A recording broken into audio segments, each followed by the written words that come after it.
오늘 하나님께서 말씀으로 우리에게 귀한 복을 선포하고 계십니다.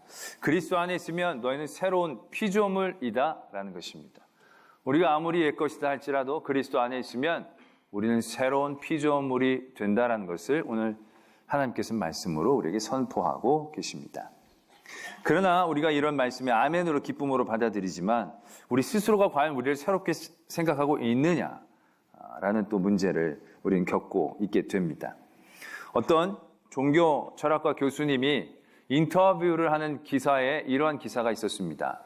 대한민국의 기독교인들은 자신들이 100% 기독교인이라고 생각하지만 그 모든 모습들을 우리가 분해해 보면 기독교적인 모습은 한 20% 정도밖에 없지 않을까라고 생각한다는 것입니다. 그 중에 한 30%는 유교적인 모습을 갖고 있고요. 50% 정도는 무교적인 모습을 가지고 있는 것이 또한 한국의 기독교인들이다라는 거죠. 또 거기에 자유로울 수 없음 또한 분명히 우리가 인정하게 되어진다라는 것입니다. 정말로 그렇더라고요. 교회 안에서도 보면 우리가 교회 안에서 여러 가지 성도들의 이렇게 서로를 대하는 모습들을 보면요. 굉장히 기독교적이지 않은 모습들을 많이 발견하게 됩니다.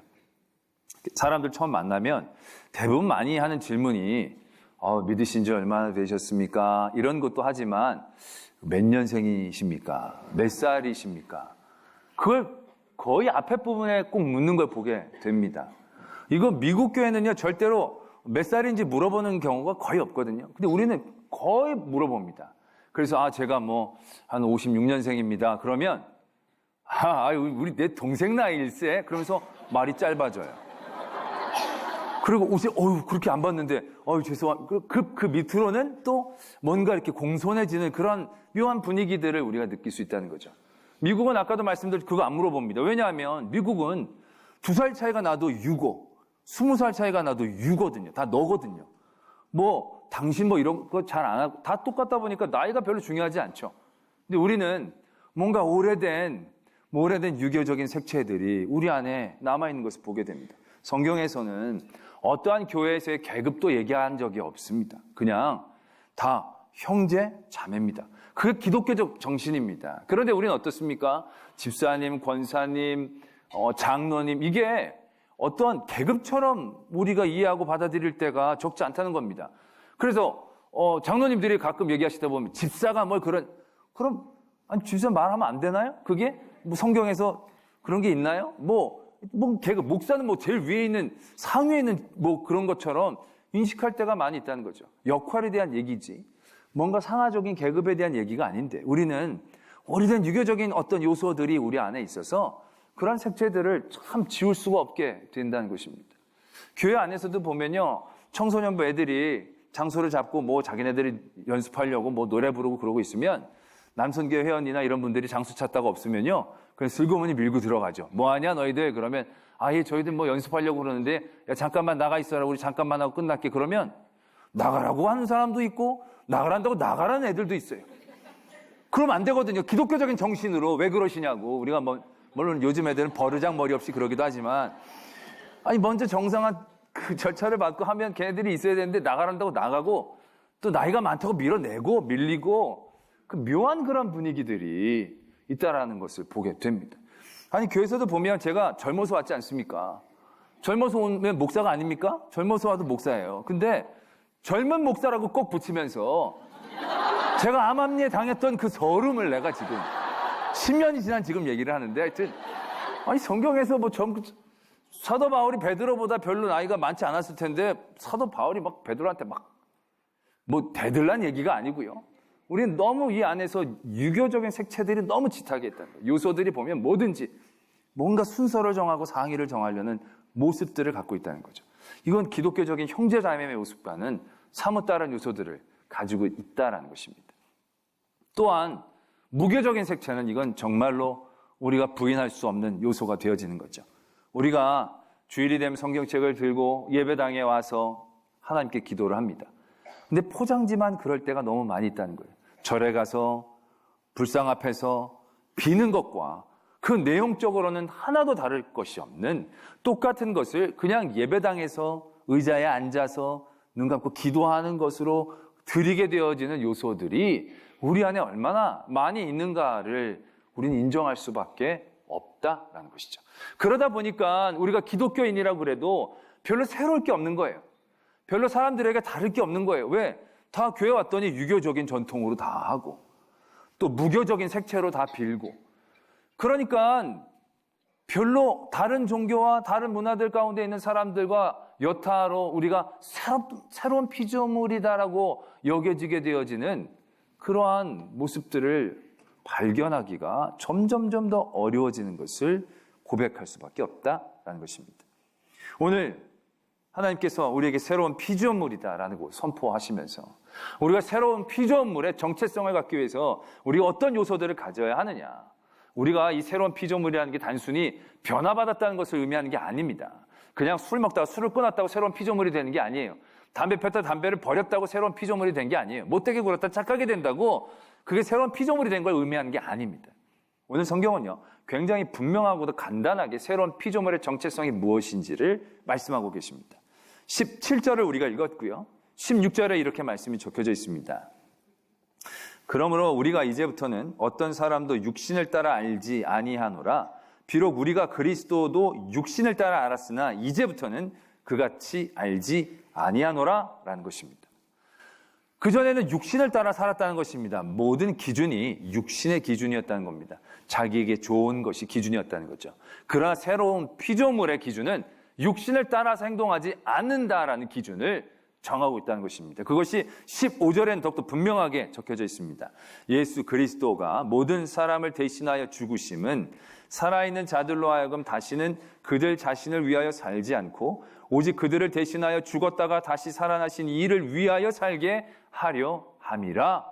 말씀이 이렇게 적고 있습니다. 새로운 피조물이란 기준이 바뀌어지는 것을 의미합니다. 어떤 기준의 변화를 의미하느냐? 나를 위하여 살았던 삶의 기준이 나를 위하여 죽으신 예수 그리스도를 위하여 사는 삶의 기준으로 바뀌는 것, 그것이 새로운 피조물의 분명한 정체성이다라는 것입니다. 어떤 중세의 수도사가 사람이 하나님을 사랑하는 4가지 단계를 얘기했다고 합니다. 굉장히 잘 설명한 것 같아서 제가 말씀을 드리기를 원하는데요. 첫 번째 단계는 자기를 위해 자기를 사랑하는 단계입니다. 두 번째는 자기를 위해 하나님을 사랑하는 단계입니다. 세 번째는 하나님을 위해 하나님을 사랑하는 단계이고, 네 번째가 하나님을 위해 자신을 사랑하는 단계라는 것입니다. 아주 기가 막히게 단계 구분을 잘했다고 생각을 합니다. 자기를 위해 자기를 사랑하는 건 옛것 그대로 세상 사람들의 모습과 똑같은 모습일 뿐입니다. 거기에서 조금 더 나은 것이 되는 건 자기를 위해 하나님을 사랑하는 것이다라는 거죠. 이건 지금 우리가 굉장히 잘 보이고 있는 모습 중에 하나일 겁니다. 우리가 하나님 앞에 예배를 드리고 찬양을 하고 기도를 하는데 그게 자기를 위해서 하는 거죠. 예배를 드리는 것, 내가 복 받으려고. 기도를 하는 것, 내가 소원을 이루려는 것. 말씀을 읽는 것, 내게 유익한 말씀을 찾아내기 위한 것. 딱 여기까지가 되면요, 옛것과 좀 더 나은 것, 그 이상의 의미는 없다라는 것입니다. 그러나 그 다음 단계가 되면 확 달라진 모습을 보일 수 있다는 거죠. 하나님을 위해 하나님을 사랑하는 것. 우린 이 단계에서 거룩이라는 모습을 발견해낼 수가 있습니다. 왜냐하면 기준이 바뀌었거든요.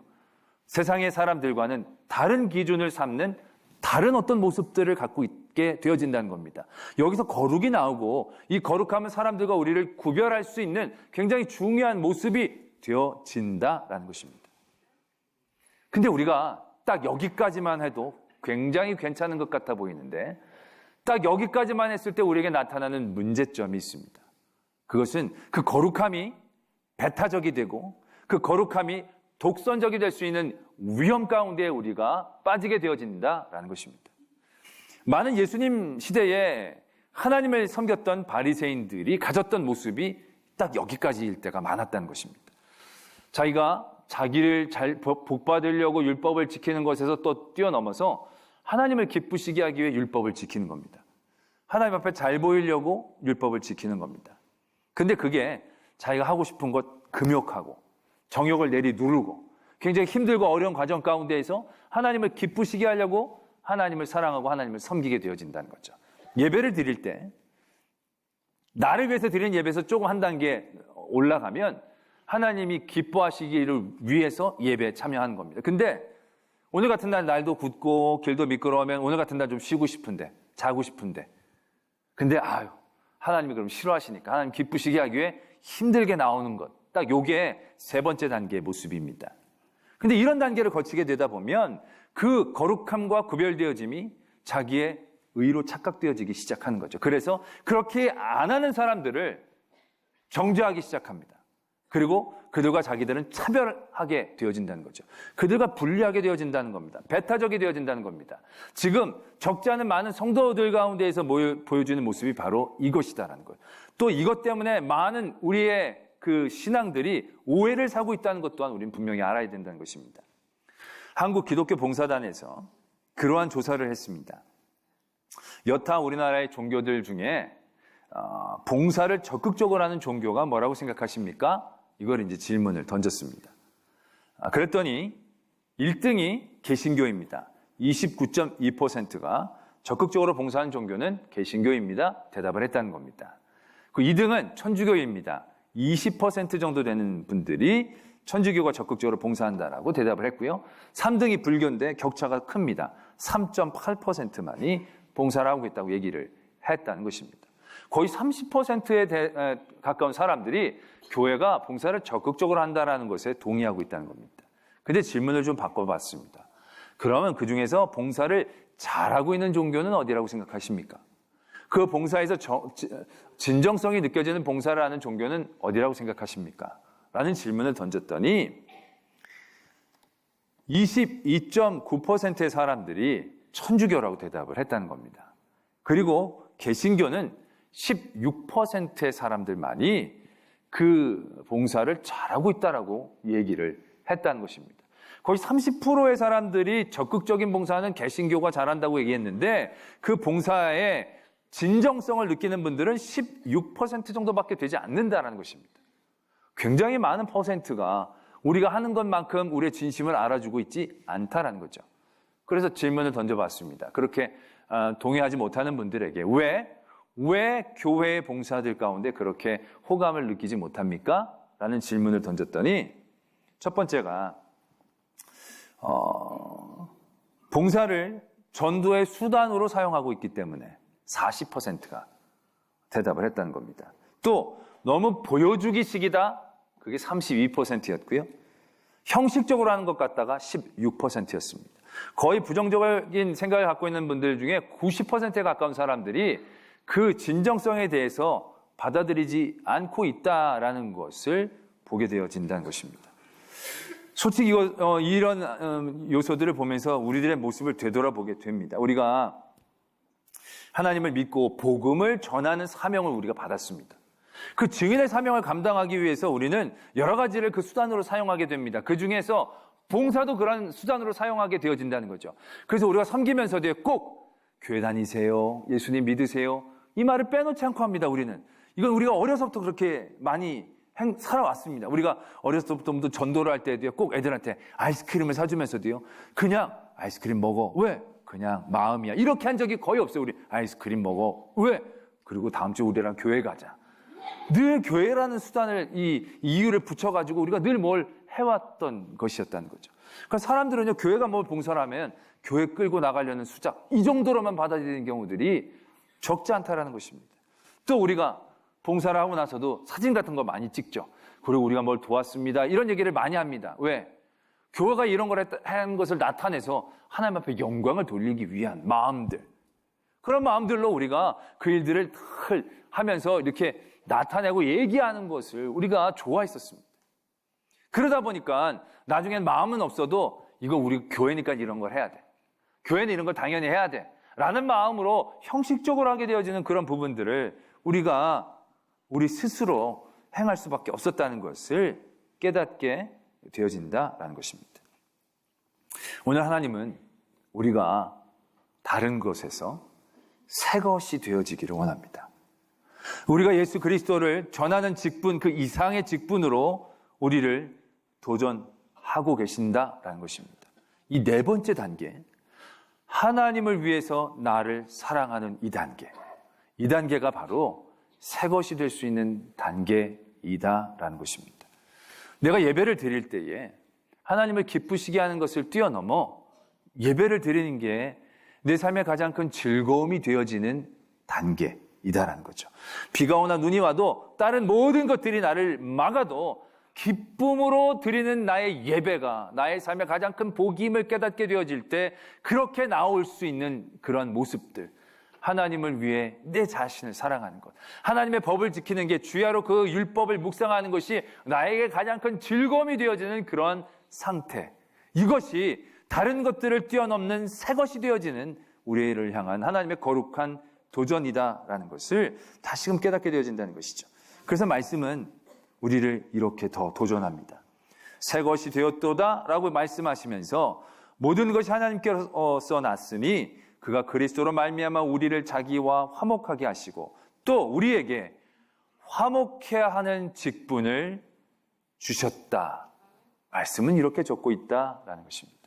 우리가 주님을 증거하는 직분과 함께 더 깊은 직분 하나를 더 받게 되어지는데 그게 화목해야 하는 직분이다라는 것입니다. 우리가 교회 안에서도요 보면 우리가 자주 하는 모습이 서로 평가하고 판단하는 모습일 때가 적지 않습니다. 교회 안에서도 끊임없이 우리는 선악의 문제를 가지고 싸울 때를 보게 됩니다. 교회 안에서도 수없이 누가 옳고 누가 틀리냐의 문제를 가지고 얘기할 때를 우리는 만나게 되어진다라는 것입니다. 하나님을 위해, 하나님을 기쁘시게 하기 위한 우리의 마음들이 결국 그러한 일들을 만들어냅니다. 그러나 하나님은 거기에서 더 나아가기를 원하고 계신다는 거죠. 우리가 화목해하는 그 자리에 서기를 원하신다는 겁니다. 예수 그리스도께서 우리와 하나님의 사이를 화목해 하시는 그 자리를 만들고 지켜주셨듯이 우리도 그 자리에 있기를 원한다는 것입니다. 예수님이 병자들을 만나시고 눌려있는 많은 죄인들을 만나시면서 내가 너의 눈을 뜨게 해주겠다. 그러니까 너는 나를 믿어라. 너는 나를 따라라. 라고 얘기하신 적은 한 번도 없습니다. 예수님이 병든 자를 만나시면서 그가 가지셨던 마음은 내가 낫게 하면 나의 능력을 보고 나를 따르라가 아니다라는 것이죠. 하나님의 영광을 나타내기 위해서 하나님이 기뻐하시는 일들을 위한 것이 처음이 아니었다는 것입니다. 예수님의 마음은 그들을 불쌍히 여기셨다는 것입니다. 그들을 불쌍히 여기시사 그의 앞에 나와 신음하고 있는 그들을 긍휼히 여기시사 예수님은 하나님의 마음을 갖고 계셨다는 거죠.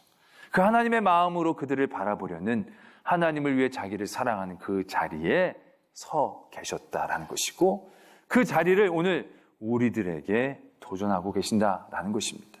우리가 누가 잘했고 잘못했고 얘기하는 거 쉽죠.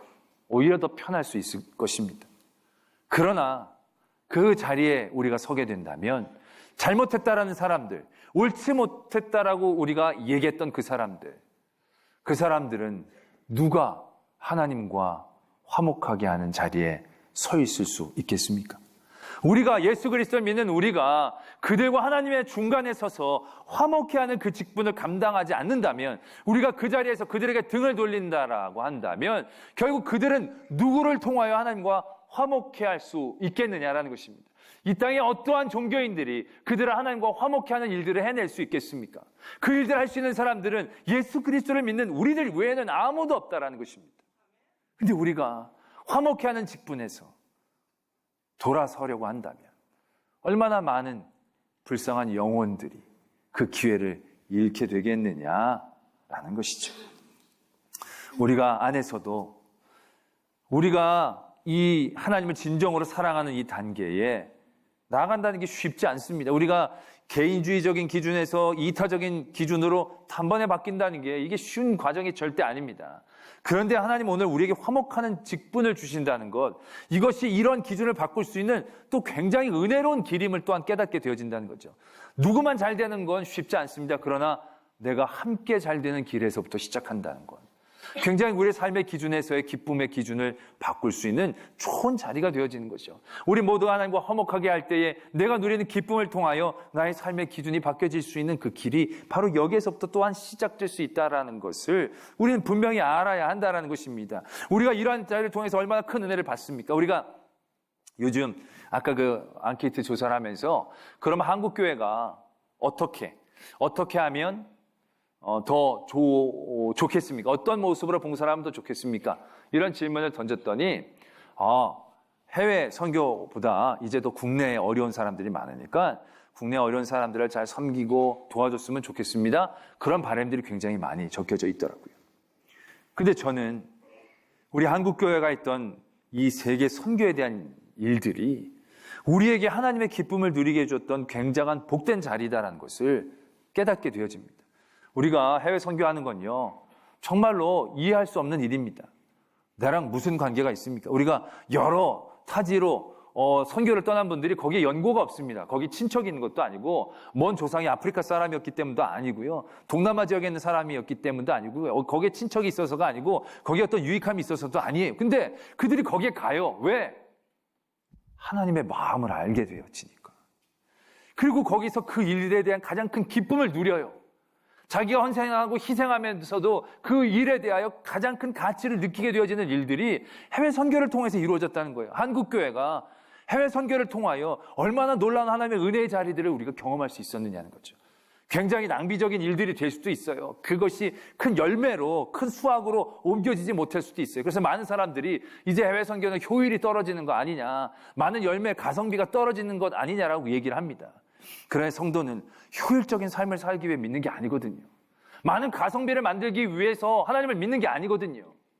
믿는 건 어떻게 보면 거룩한 낭비를 할 수 있는 사람들을 의미한다는 것입니다.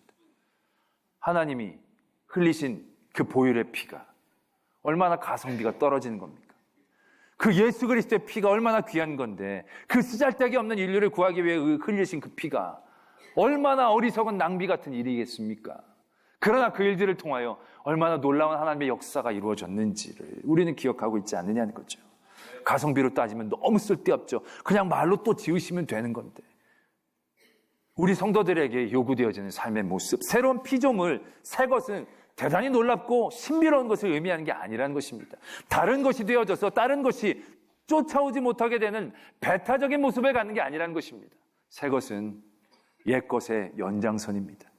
옛 것의 회복입니다. 그들이 바라볼 수 있는 소망이다라는 거죠. 그들이 하나님과 연결할 수 있는 통로라는 의미를 갖고 있다는 겁니다. 다른 게 아니고요, 새 것이 되어져야 한다라는 것입니다. 오늘 이 땅에 사는 많은 성도들, 하나님은 우리들에게 화목해 하는 직분을 요구하고 계십니다. 우리가 믿는 이 믿음에 나만 구원받고 나만 잘 되는 배타성이 아니라 내가 받은 은혜를 그들에게도 보여주고 나눠주고, 꼭 믿게 하려는 게 아니라 내가 받은 그 사랑으로 그들을 불쌍한 마음으로 그들에게 나아가고 그들을 품어야 한다는 것입니다. 누가 불교를 품고 누가 무슬림을 품을 수 있겠습니까? 그리스도의 사랑을 아는 이 이외에는 누가 다른 이들을 품을 수가 있겠습니까? 근데 그들이 품지 않으면 그 다음엔 그들은 누가 하나님과 화목하게 할 수 있겠습니까? 이 땅 가운데 많은 죄인들, 사기꾼들, 거짓말하는 사람들, 성격 파탄자들, 정서적 불안자들, 분노 장애자들, 얼마나 잘라내고 내버리고 싶은 존재들이 많이 있습니까? 그러나 그들을 향한 하나님의 마음을 갖는 것, 그 마음을 갖는 걸 기쁨으로 아는 것, 그것이 새로운 피조물 된 우리들에게 요구되어지는 분명한 모습이다라는 것입니다. 놀라운 삶의 변화를 요구하는 게 아닙니다.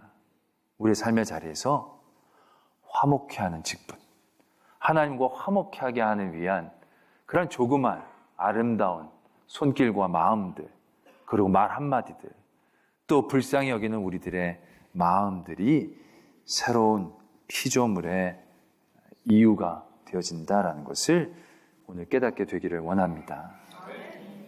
독선적이고 배타적인 교회의 모습이 아니라 따뜻하고 품을 수 있는 교회와 성도들이 되기를 원합니다. 혼자 의로운 척 잘난 척하는 교인이 아니라 정말로 사람들의 마음을 따뜻하게 만들 수 있는 그리스도의 마음을 갖는 새로운 피조물이 되기를 도전합니다.